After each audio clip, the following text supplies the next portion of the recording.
Hello students, मैं आर्यन गुप्ता स्वागत करता हूं आपका इस वीडियो में, जिसमें आज हम लोग पढ़ने वाले हैं वेव ऑप्टिक्स का लेक्चर नंबर 18। लास्ट क्लास में हम लोगों ने व्यतिकरण में परिणामी तीव्रता के लिए व्यंजक प्राप्त किया था।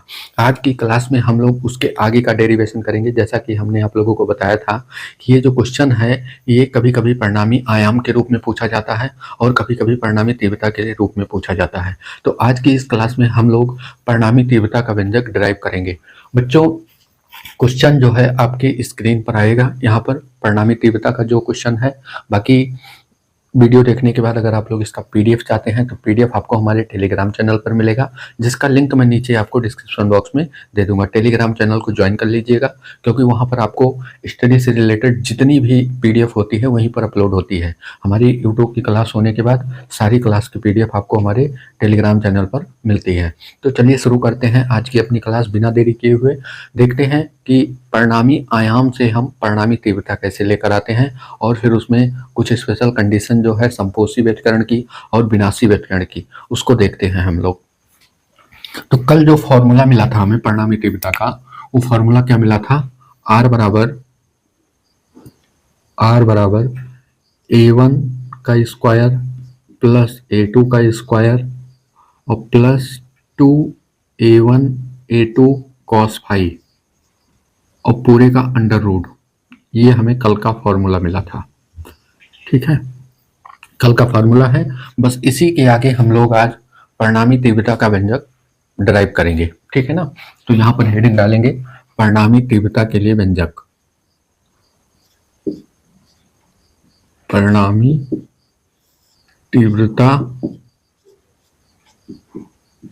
के लिए व्यंजक।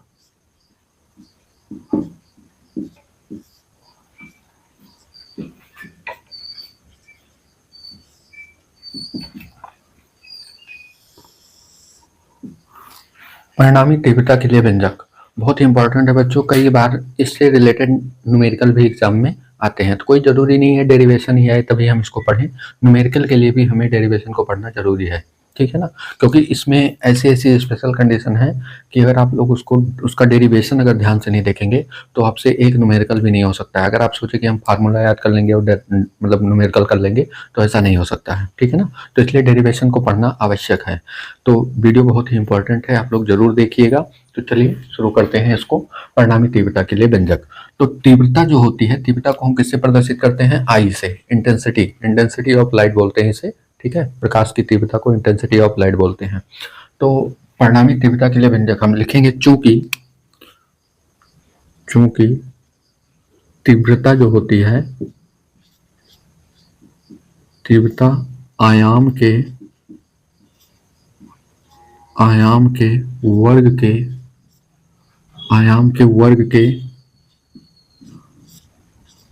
के अनुक्रमानुपाती होती है। तीव्रता जो होती है वो आयाम के वर्ग के अनुक्रमानुपाती होती है।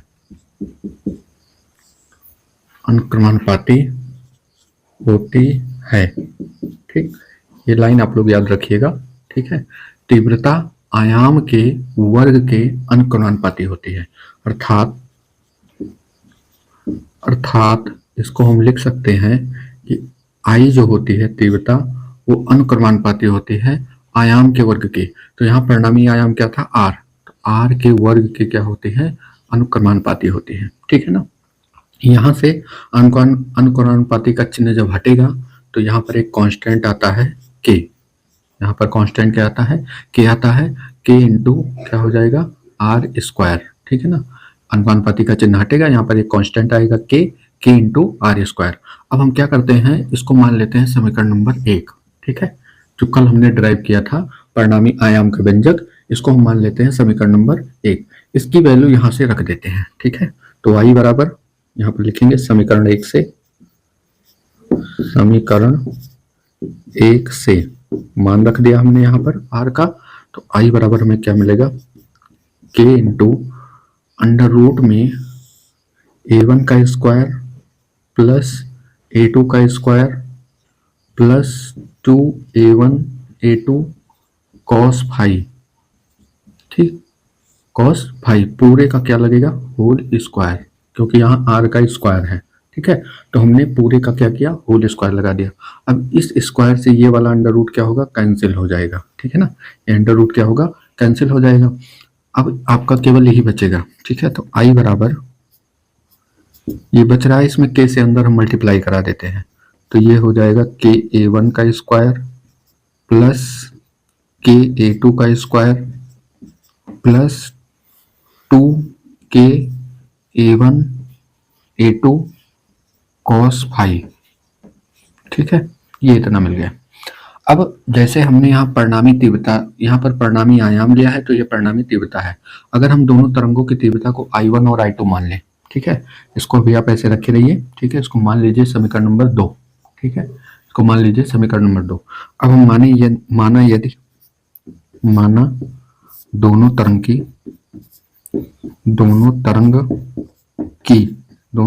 की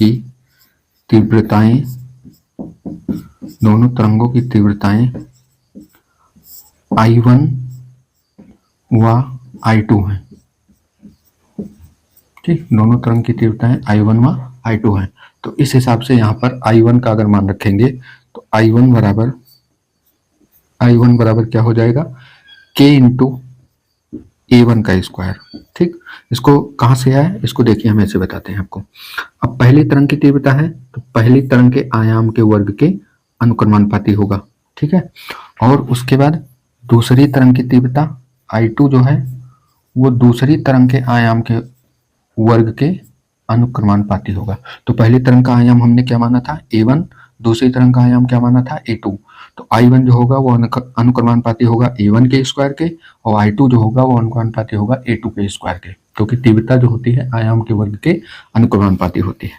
अब यहाँ पर ये हटेगा कांस्टेंट, तो क्या आएगा, के A1 का स्क्वायर, ठीक है। और यहाँ से I2 का मान निकालेंगे तो क्या आएगा, के A2 का स्क्वायर, ठीक है। अनुपाती का चिन्ह हटेगा, के कांस्टेंट आएगा। अब हम ये जो के A1 का स्क्वायर यहाँ पर है और के A2 का स्क्वायर यहाँ पर है, ये मान उठा के कहाँ रख देते हैं, समीकरण 2 में। यहाँ पर एक लाइन डालते हैं और उसके बाद लिखेंगे समीकरण 2 से, ठीक है। हम दोबारा यहाँ समीकरण 2 से लिखते हैं, समीकरण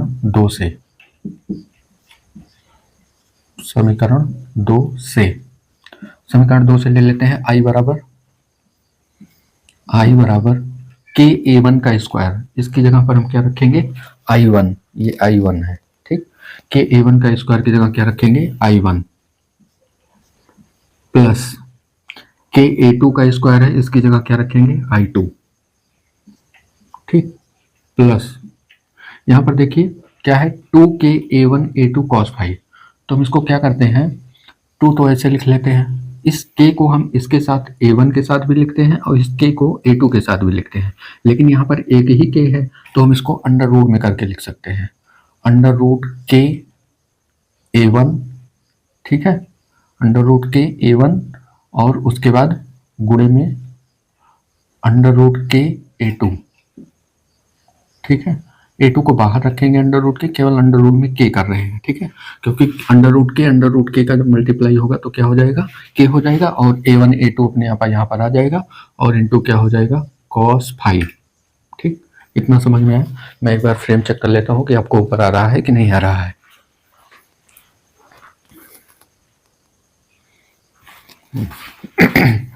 बिल्कुल क्लियर है बच्चों। अब आगे देखिए, I बराबर क्या हुआ, I1 plus I2 plus 2 under root के A1 अंडर रूट के A2 cos फाइव। अब हमें यहाँ पर क्या करना है, अंडर रूट के A1 का मान निकालना है और अंडर रूट के A2 का मान निकालना है। तो कैसे निकालेंगे, यहीं पर देखिए, यहीं पर अगर हम दोनों पक्षों का वर्गमूल ले लें, ठीक, दोनों पक्षों का क्या ले लें, वर्गमूल ले लें, तो यहाँ पर लिखेंगे वर्गमूल लेने पर,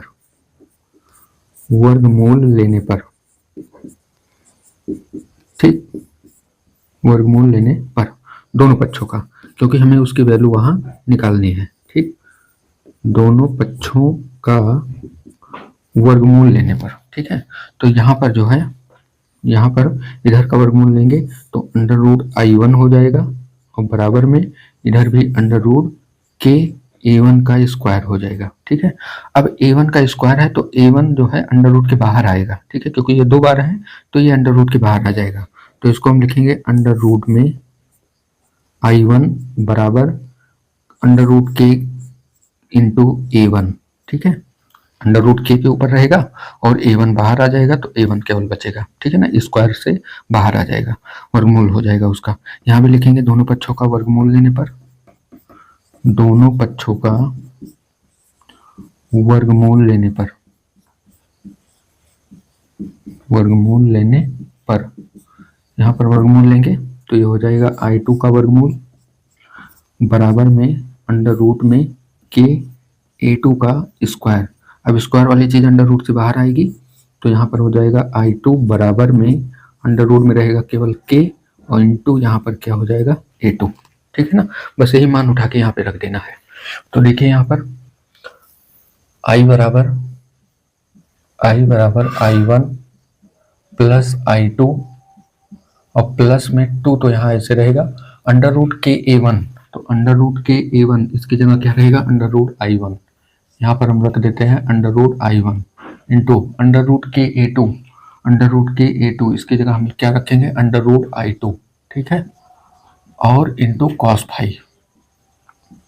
अब जो है हम यहाँ पर I बराबर में इसको लिख सकते हैं I1 प्लस I2 और प्लस 2, ये दोनों अलग अलग अंडर रूट में है तो हम इसको एक साथ लिख लेते हैं अंडर रूट I1 और इंटू अंडर रूट I2 और इंटू क्या हो जाएगा कॉस फाई। यही क्या है परिणामी तीव्रता का व्यंजक है, ठीक है, यही जो है परिणामी तीव्रता का व्यंजक है, ठीक। यहाँ पर लिखेंगे यही परिणामी तीव्रता का व्यंजक है,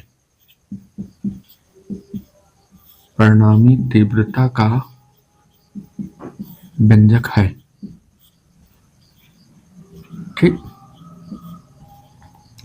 अब जो है परिणामी तीव्रता का व्यंजक है, ये हमने परिणामी आयाम से परिणामी तीव्रता का व्यंजक ले आए हैं, ठीक है। आशा करते हैं कि आप लोगों को समझ में आया होगा।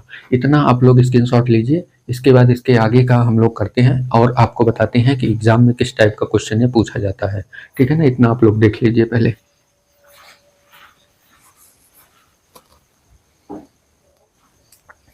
चलिए बच्चों अब आगे देखते हैं। कभी कभी एग्जाम में ये क्वेश्चन पूछता है परिणामी तीव्रता का, यहाँ पे व्यंजक आ गया, ठीक है ना, लेकिन कभी कभी यही क्वेश्चन पूछता है एग्जाम में कि सिद्ध कीजिए परिणामी तीव्रता जो है I वो 4I0 cos स्क्वायर 5/2 है, ठीक है। इतना सिद्ध करने के लिए आता है। क्वेश्चन कहेगा कि ये दो तरंगे हैं, उनके आयाम A1 A2 हैं, तो सिद्ध कीजिए उनकी परिणामी तीव्रता जो है 4I0 cos स्क्वायर 5/2 है।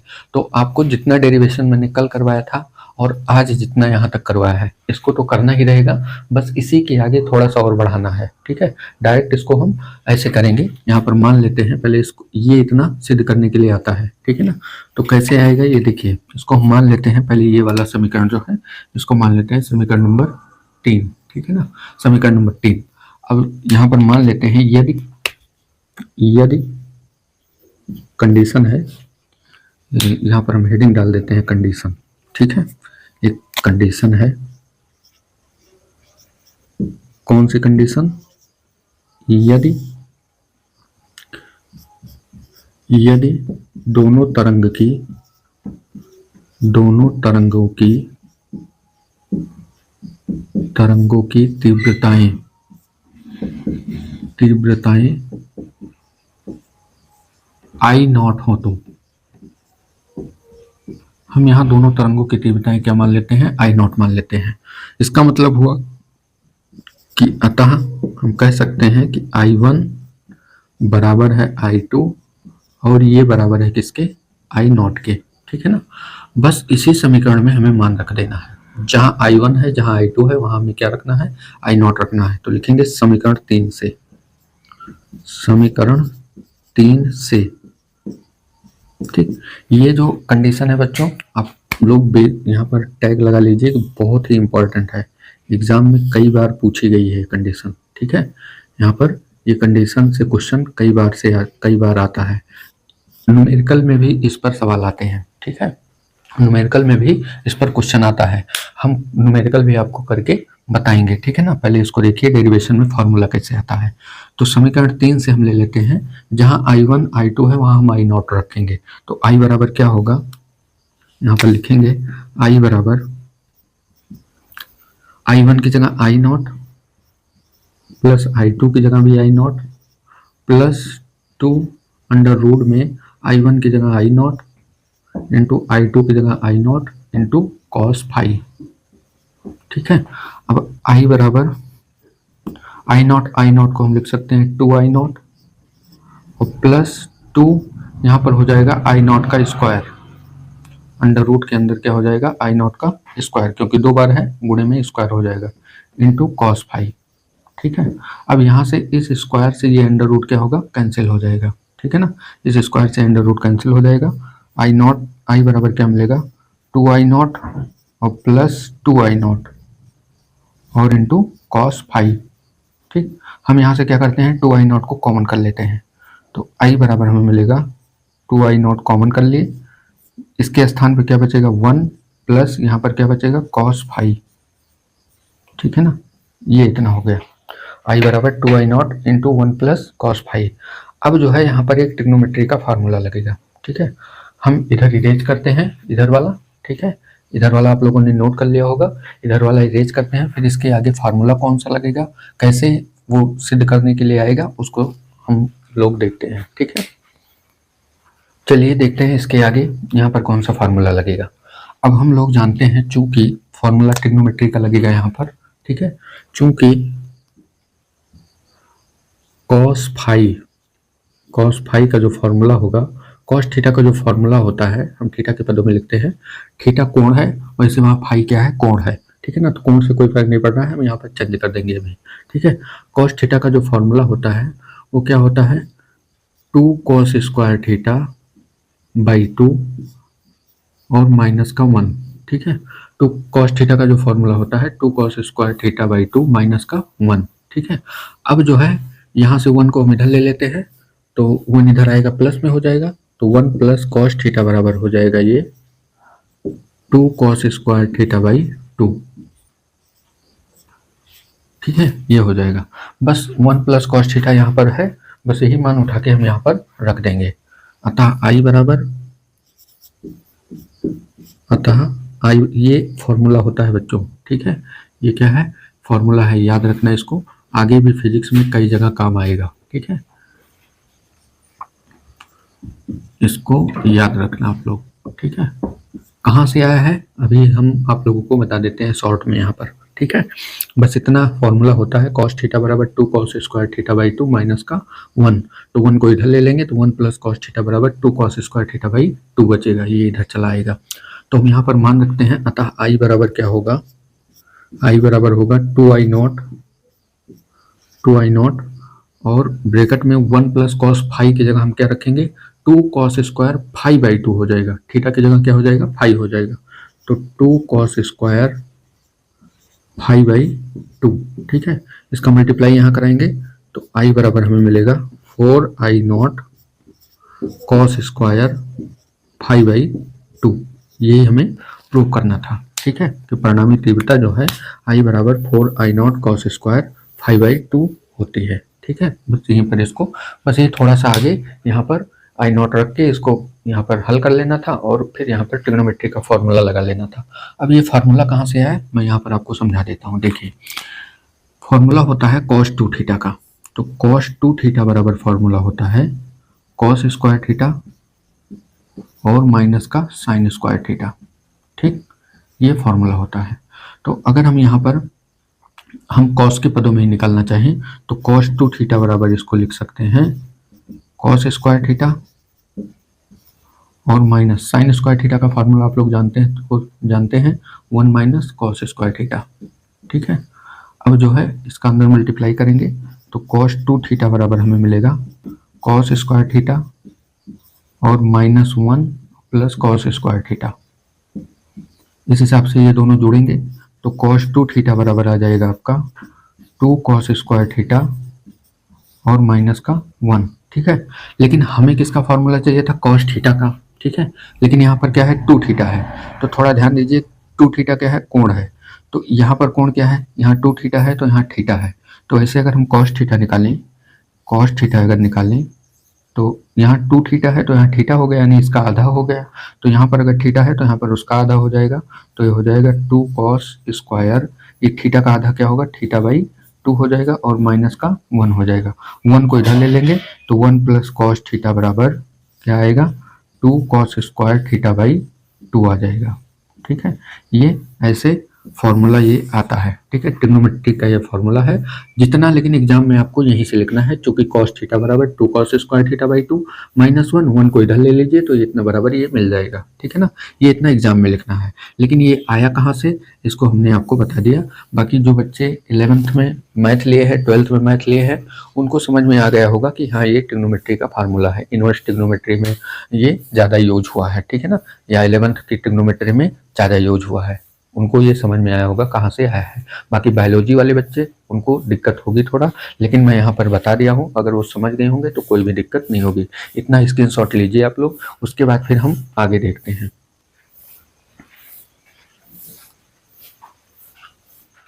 चलिए देखते हैं अब आगे। कभी कभी इसी क्वेश्चन में समपोषी व्यतिकरण के लिए परिणामी तीव्रता पूछता है और विनाशी व्यतिकरण के लिए परिणामी तीव्रता पूछता है। ठीक है, तो डेरिवेशन आता है तो ठीक है, नहीं तो इस पर न्यूमेरिकल बहुत आते हैं। ठीक है, इसका न्यूमेरिकल बहुत ही इंपॉर्टेंट है। व्यतिकरण वाले लेसन का एक एक न्यूमेरिकल बहुत इंपॉर्टेंट है। हर बार बोर्ड परीक्षा में इस लेसन से एक न्यूमेरिकल जरूर आता है। ठीक है, तो कभी मतलब इससे हम लोग समपोषी व्यतिकरण कैसे लेकर आएंगे और विनाशी व्यतिकरण कैसे लेकर आएंगे, ये फॉर्मूला जो है हम इधर लिख लेते हैं, यहाँ पर हमें जरूरत पड़ेगी इसकी, तो यहाँ पर फिर से लिखेंगे उसी के आगे, अतः समीकरण 3 से, फिर लिखेंगे पुनः समीकरण 3 से, उसी के आगे जहां तक हम लोग किए थे उसके आगे बता रहे हैं, पुनः समीकरण 3 से, पुनः समीकरण 3 से। समीकरण 3 क्या है, एक बार लिख लेते हैं, उधर वाला में रेज करेंगे उसको। तो आई बराबर क्या है, आई बराबर में I1 plus I2 plus 2 under root में I1 into I2 into cos phi. ठीक है, ये समीकरण है हमारा। अब यहाँ से हम देख रहे हैं कि तीव्रता का जो मान है वो किस पर निर्भर है, तीव्रता का जो मान है वो सीधे किस पर निर्भर कर रहा है, इस फाई कोण पर। फाई क्या है, कलांतर है। ठीक है ना, फाई क्या है, कलांतर है। तो तीव्रता का मान सीधे फाई पर निर्भर कर रहा है। यहाँ पर लिखेंगे, स्पष्ट है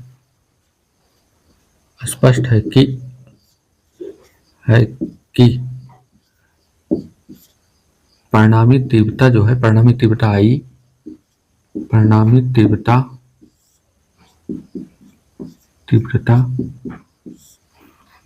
कलांतर पर निर्भर है, कलांतर फाई पर निर्भर करती है। ठीक, निर्भर करती है, क्योंकि फाई क्या है, कोण है। फाई क्या है, कोण है। कॉस के अंदर अगर हम फाई का मान अलग अलग रखेंगे तो तीव्रता क्या होती जाएगी, बदलती जाएगी। ठीक है ना, फाई का मान अगर अलग अलग रखेंगे तो तीव्रता बदलती जाएगी, यानी कलांतर का मान अलग अलग रखने पर तीव्रता क्या होगी, अलग अलग आएगी। तो यहाँ पर समपोषी व्यतिकरण की कंडीशन और विनाशी व्यतिकरण की कंडीशन हम लोग अप्लाई करेंगे। ठीक है ना, तो हम सबसे पहले लिखेंगे, हेडिंग डालेंगे यहाँ पर समपोषी व्यतिकरण के लिए। ठीक है, समपोषी व्यतिकरण के लिए, समपोषी व्यतिकरण के लिए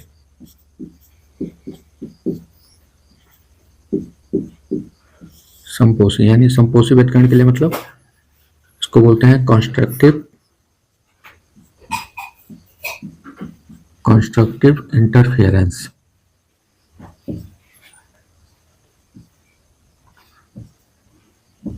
के लिए, ठीक है, इसके लिए अगर ये कंडीशन हम लगाएं कि समपोषी व्यतिकरण की कंडीशन कब आएगी, तो समपोषी व्यतिकरण कब होता है, तो हमने कल आपको डेफिनेशन बताई थी कि माध्यम के जिन बिंदु पर परिणामी तीव्रता या परिणामी आयाम अधिकतम होता है वहां पर क्या आता है, समपोषी व्यतिकरण होता है। तो अधिकतम मान कब आएगा इसका, तीव्रता का अधिकतम मान कब होगा, जब यहाँ पर ये एंगल अधिकतम होगा। तो ठीक है, तो यहाँ लिखेंगे मैक्सिमम तीव्रता के लिए, यहाँ पर लिखेंगे अधिकतम तीव्रता के लिए, अधिकतम तीव्रता के लिए, तीव्रता के लिए के लिए इस cos फाई को पूरा अधिकतम होना पड़ेगा, ठीक है ना। अधिकतम तीव्रता के लिए cos फाई अधिकतम होना चाहिए, cos फाई अधिकतम होना चाहिए,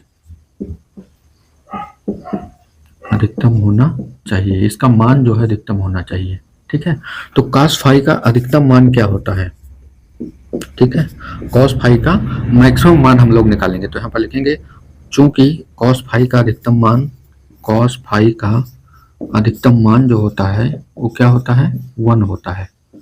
cos फाई का अधिकतम मान जो होता है वो 1 होता है, +1, ठीक है ना।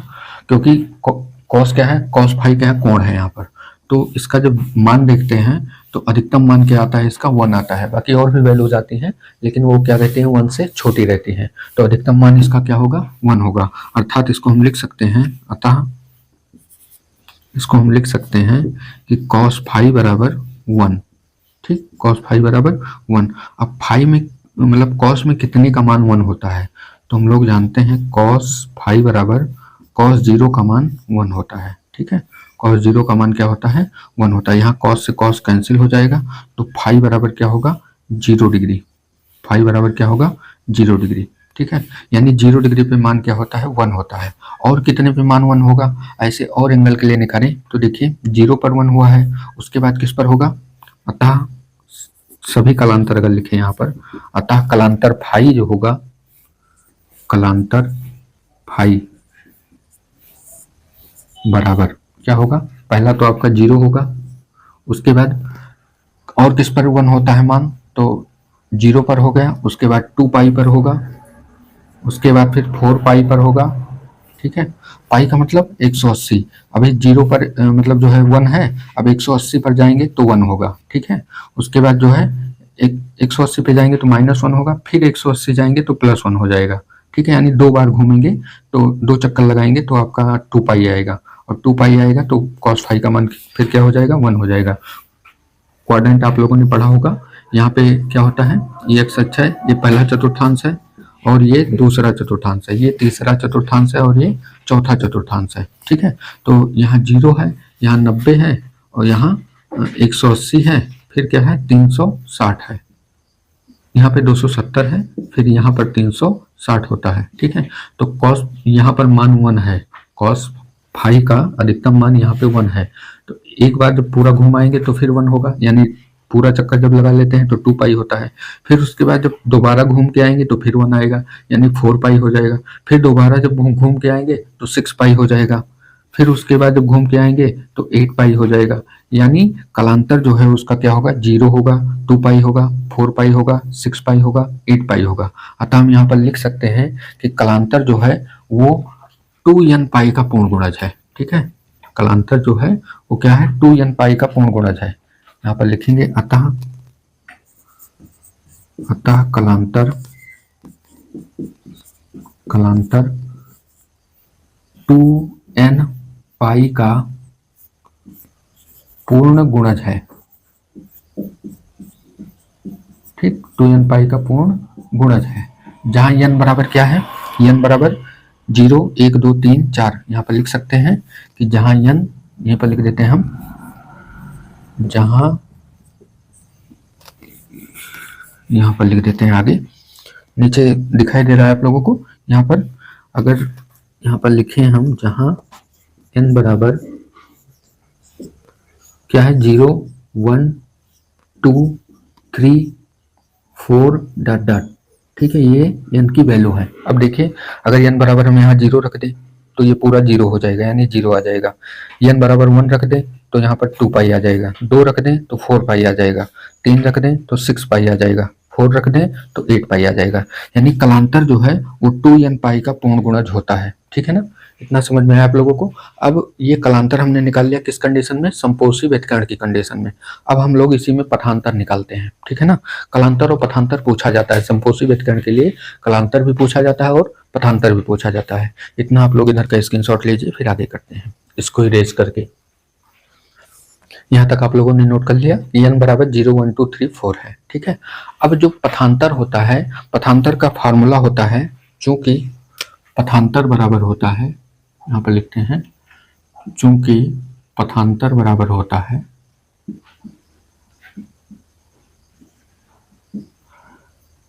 लैम्डा अपान 2 पाई इंटू कलांतर,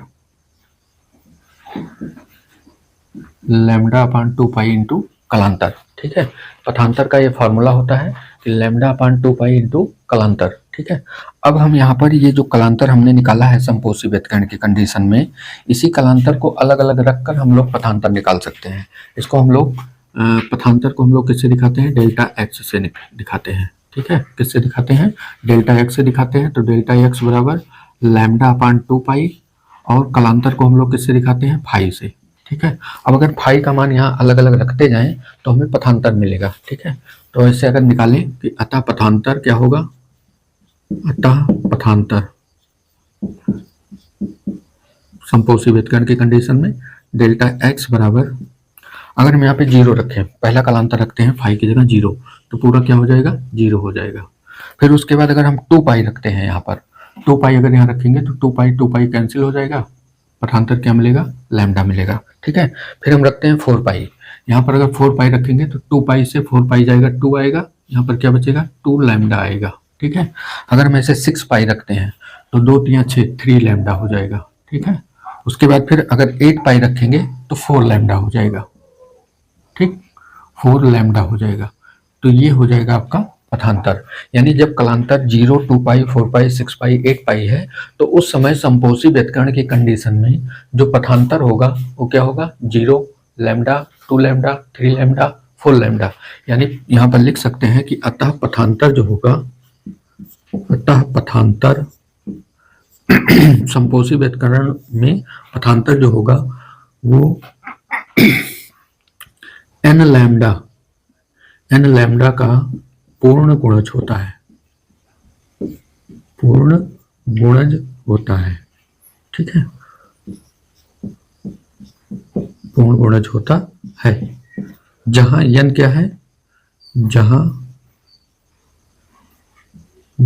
n बराबर क्या है? 0 1 2 3 4, 0 1 2 3 4। ठीक है, ये कंडीशन आ रही है बच्चों, इसको याद रखिएगा कि संपोषी व्यतिकरण के लिए कलांतर जो होता है वो 2n पाई का पूर्ण गुणज होता है। कलांतर जो होता है वो किसका पूर्ण गुणज होता है? 2n पाई का पूर्ण गुणज होता है।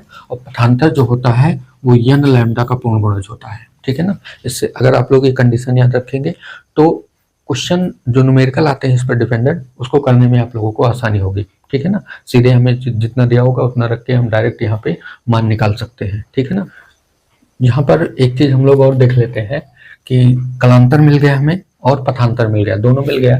अब अगर यहाँ पर परिणामी तीव्रता देखें तो क्या होगी? यानी अधिकतम तीव्रता। अभी यहाँ पर जो हमें संपोषी व्यतिकरण में क्या होता है? अधिकतम तीव्रता होती है। तो अधिकतम तीव्रता कितनी होगी इसको हम लोग अगर निकालें, अतः अधिकतम तीव्रता, अतः अधिकतम तीव्रता के लिए अधिकतम तीव्रता का जो फॉर्मूला मिलेगा वो क्या मिलेगा? अतः अधिकतम तीव्रता, अधिकतम तीव्रता तो किससे लेंगे? समीकरण 3 से। ठीक है, समीकरण 3 से। समीकरण 3 क्या है? I बराबर I1 plus I2 plus 2 under root में I1 इंटू I2 और इंटू कॉस फाई। ठीक है, तो अधिकतम तीव्रता के लिए फाई का मान क्या होता है? 1 होता है। कॉस फाई का मान क्या होता है? 1 होता है अधिकतम तीव्रता के लिए। तो क्योंकि आई मैक्सिमम के लिए हमें क्या चाहिए? आई मैक्सिमम के लिए अधिकतम तीव्रता के लिए हमें क्या चाहिए? कॉस फाई जो होगा वो क्या होगा? 1 होगा। ठीक है, तो कॉस फाई पूरे की जगह 1 रख देते हैं। अतः आई बराबर हमें क्या मिलेगा? I1 plus I2 plus 2 under root I1 into I2। ठीक, ये पूरा क्या हो जाएगा? 1 हो जाएगा, मल्टीप्लाई होके यही आ जाएगा। अब इसको जो है हम लोग फार्मूला बना लेते हैं। I बराबर, इसको हम लोग लिख सकते हैं अंडर रूट I1 का square plus under root I2 का स्क्वायर और plus 2 under root I1 into I2। ठीक, इसको हमने अंडर रूट में लिख दिया, स्क्वायर से अंडर रूट खत्म हो जाएगा, यही आ जाएगा, ठीक है ना। केवल यहाँ पर अंडर रूट है इसलिए हमने इसको अंडर रूट में बनाया। अब इसको हम लोग यहाँ पर लिख सकते हैं कि आई बराबर क्या होगा, इसको हम लिख, देखिए ए का स्क्वायर बी का स्क्वायर, यहाँ पूरे का होल स्क्वायर लगेगा, इसके अंदर स्क्वायर नहीं रहेगा, पूरे का होल स्क्वायर लगेगा, ठीक है। जैसे यहाँ पे लगा है वैसे यहाँ पे भी पूरे का होल स्क्वायर लगेगा। इसको हम फॉर्मूला बना सकते हैं कि आई बराबर under root I1 plus under root I2 पूरे का होल स्क्वायर, ठीक है। अब जो है I1 और I2 का मान भी हम अंडर रूट में रख सकते हैं। क्या था यहाँ पर, I बराबर में इसका मान था अंडर रूट के A1 का स्क्वायर, आप लोगों ने स्क्रीनशॉट लिया है उसको पीछे जाके देख लीजिएगा, कि A1 प्लस अंडर रूट के A2 का होल स्क्वायर, ठीक। स्क्वायर से अंडर रूट के को जब बाहर करेंगे तो आई बराबर आएगा के, अंदर में रहेगा A1 प्लस A2 का होल स्क्वायर, ठीक है ना। ये परिणामी तीव्रता हो जाएगी, यानी परिणामी तीव्रता जो होती है वो आयाम के वर्ग के अनुपाती होते हैं। यहाँ भी आ गया, अगर के को हटाएं तो यहाँ पर अनुपाती का चिन्ह आ जाएगा, तो परिणामी तीव्रता जो है आयाम के वर्ग के अनुपाती होती है, ठीक है ना। यहाँ से हमें तीव्रता मैक्सिमम मिलेगी, के इंटू A1 प्लस A2 का होल स्क्वायर कर देंगे तो तीव्रता जो होगी हमें क्या मिल जाएगी, मैक्सिमम मिल जाएगी। यानी अगर दोनों आयामों को जोड़ के उसका वर्ग कर दें हम तो हमें क्या मिलेगी, मैक्सिमम तीव्रता मिलेगी, ठीक है ना। ये क्या है, मैक्सिमम तीव्रता है, यहाँ पर आप लोग लिख लीजिए ये मैक्सिमम तीव्रता है, ठीक। अब इतना आप लोग स्क्रीनशॉट लीजिए, उसके बाद हम लोग विनाशी व्यतिकरण की कंडीशन देखते हैं।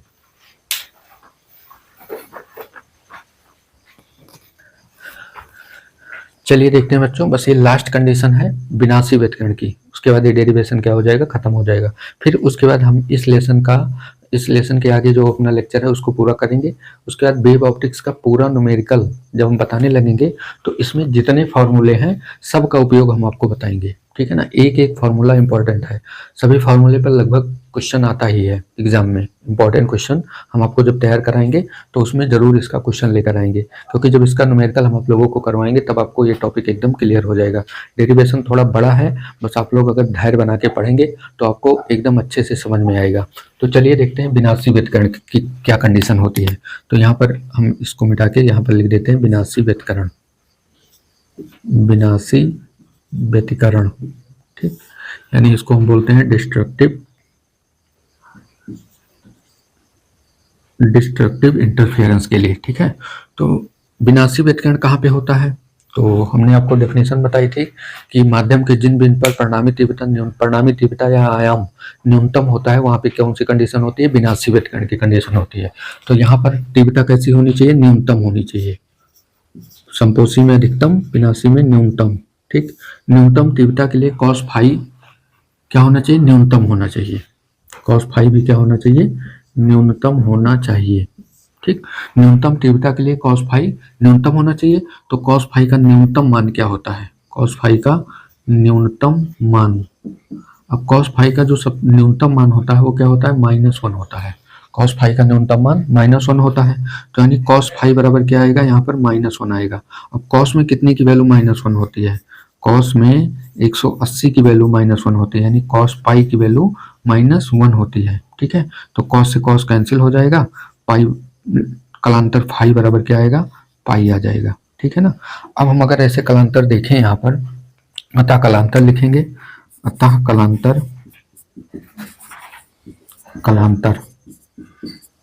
क्या होगा, पहला तो पाई हो गया, फिर उसके बाद 3 पाई, फिर 5 पाई, फिर 7 पाई, ठीक है ना। यानी पाई पर आपका जो है -1 हुआ है, तो फिर जाके आपका 3 पाई पे -1 होगा, फिर जाके आपका 5 पाई पे -1 होगा, फिर आपका 7 पाई पे -1 होगा, ठीक है ना। ये एंगल है, अभी जो हमने चतुर्थांश बनाया था उसी से ये निकाला गया है। तो इसका मतलब कलांतर किसका गुणज हो रहा है, अतः कलांतर 2n-1 इंटू पाई, ठीक है। 2n-1 इंटू पाई का पूर्ण गुणज है,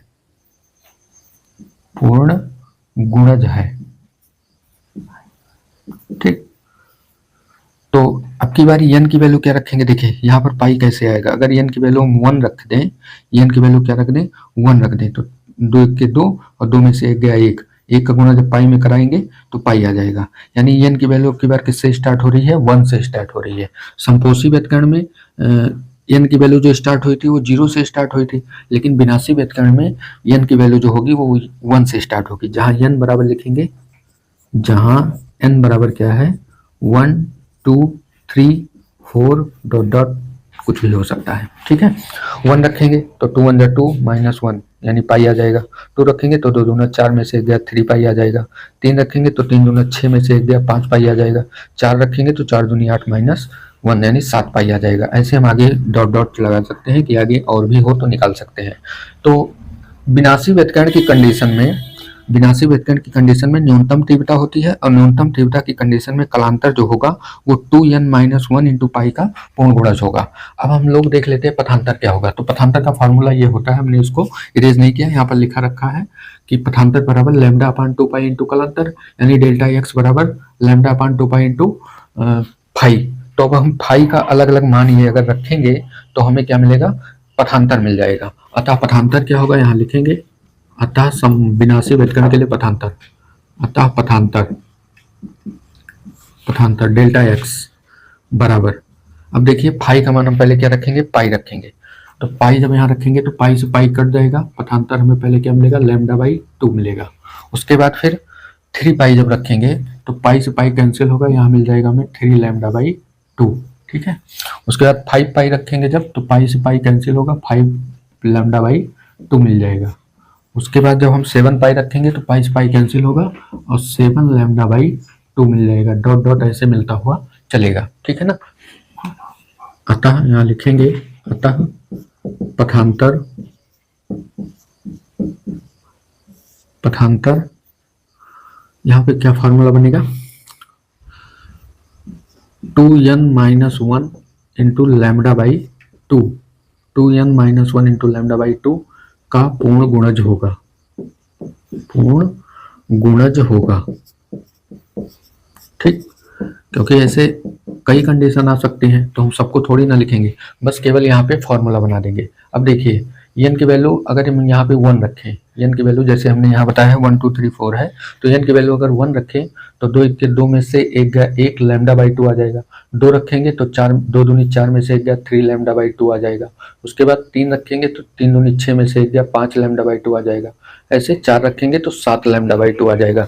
यानी ये जो फॉर्मूला है ये पथांतर का है, किस कंडीशन में, विनाशी व्यतकरण की कंडीशन में।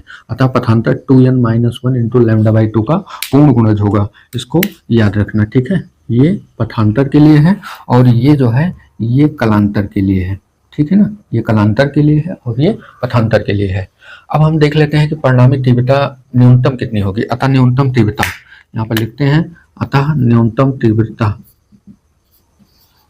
न्यूनतम तीव्रता क्या हो जाएगी, I बराबर, यहीं से लेंगे, I बराबर I1 plus I2 plus 2 under root I1 into I2 और इंटू कॉस फाई, ठीक। न्यूनतम तीव्रता हम लोग निकाल रहे हैं मिनिमम, यहाँ पे लिख लीजिए मिनिमम, I मिनिमम के लिए, यहाँ पर नहीं लिखते आगे लिखेंगे, लिखेंगे I मिनिमम के लिए, I मिनिमम के लिए, I मिनिमम के लिए यानी तीव्रता मिनिमम के लिए कॉस फाई का मान क्या होना चाहिए, -1 होना चाहिए। कॉस फाई जो होना चाहिए वो क्या होना चाहिए, -1। तो यहाँ पे -1 रख दें तो I बराबर हमें क्या मिलेगा, इसको हम फार्मूला ही बना लेते हैं, अंडर रूट I1 का स्क्वायर, एक लाइन डायरेक्ट कर रहे हैं, I2 का, इसको अंडर रूट I2 का स्क्वायर और प्लस 2 अंडर रूट में I1 इंटू I2 और यहाँ पे -1। अब -1 का इधर मल्टीप्लाई हो जाएगा तो ये हो जाएगा आपका अंडर रूट I1 का square plus under root I2 का स्क्वायर और -2 under root I1 into I2, ठीक। ये फार्मूला बना आपका किसका, I बराबर under root I1 minus under root I2 पूरे का होल स्क्वायर। ए का स्क्वायर बी का स्क्वायर माइनस 2ab यानी ए माइनस बी का होल स्क्वायर बन गया। अब यहाँ पर हम फिर वही I1 I2 का मान रख दें अगर, तो I बराबर, ये तो आयाम तीव्रता के पदों में आ गया, लेकिन आयाम के पदों में तो I1 का वही मान रखेंगे, क्या भी हमने बताया था, अंडर रूट के और A1 बाहर रहेगा, ठीक, और माइनस अंडर रूट के A2 बाहर रहेगा, पूरे का होल स्क्वायर, ठीक है। तो I बराबर में के को हम बाहर निकालने लेंगे तो के बाहर आ जाएगा, यहाँ पर क्या बचेगा, A1 माइनस A2 का होल स्क्वायर। के क्या है, कांस्टेंट है, इसको अगर इधर ले लेंगे मतलब हटा देंगे तो यहाँ पर अनुपातीय हो जाएगा, यानी तीव्रता जो होती है वो आयाम के डिफरेंस के जो होती है, आयामों के डिफरेंस के वर्ग के अनुपातीय होती है, ठीक। अगर हमें मिनिमम तीव्रता चाहिए, कौन सी तीव्रता, न्यूनतम तीव्रता, तो अगर हमें न्यूनतम तीव्रता चाहिए तो हमें क्या करना होगा, दोनों तरंगों के आयामों को माइनस कर देना होगा, जो ज़्यादा होगा यहाँ पे डिफरेंस लगा लेते हैं, ठीक है, माइनस भी लगा सकते हैं लेकिन कोई दिक्कत नहीं उससे, क्योंकि यहाँ स्क्वायर है, चाहे माइनस लगाइए चाहे डिफरेंस लगाइए उससे कोई दिक्कत नहीं है, ठीक है ना, क्योंकि यहाँ पर होल स्क्वायर है।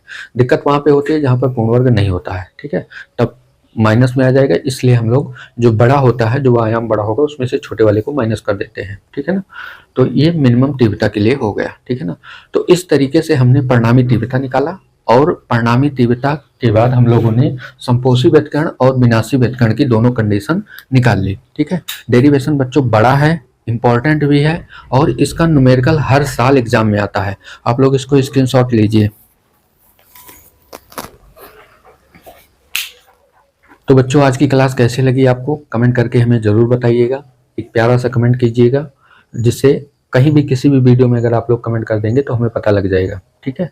वीडियो बच्चों बड़ी है, बस आप लोग धैर्य बना के अगर इसको पूरा देखेंगे तो आप लोगों को 100% समझ में आएगा, ठीक है। बाकी अगर आप इसको समझ लेंगे तो आपका एक एक न्यूमेरिकल बहुत आसानी से हो जाएगा। अगर मैं जो कुछ न्यूमेरिकल आप लोगों को बताऊंगा उसके बाद और अदर जो न्यूमेरिकल्स हैं इस लेसन के वो भी आप लोगों से हो जाएंगे, ठीक है ना। तो आशा करते हैं कि आप लोगों को वीडियो बेहतर समझ में आई होगी। अगर वीडियो समझ में आई है तो एक कमेंट कर देना और वीडियो को लाइक कर देना, और अगर आपको लगता है कि शेयर करना भी चाहिए तो शेयर भी कर देना, ठीक है। तो वीडियो देखने के बाद आपको पीडीएफ हमारे टेलीग्राम चैनल पर मिलेगा, आप लोग वहां से जाके इसका पीडीएफ डाउनलोड कर लीजिएगा, बिल्कुल फ्री है पीडीएफ, उसका कोई भी चार्ज नहीं लगेगा।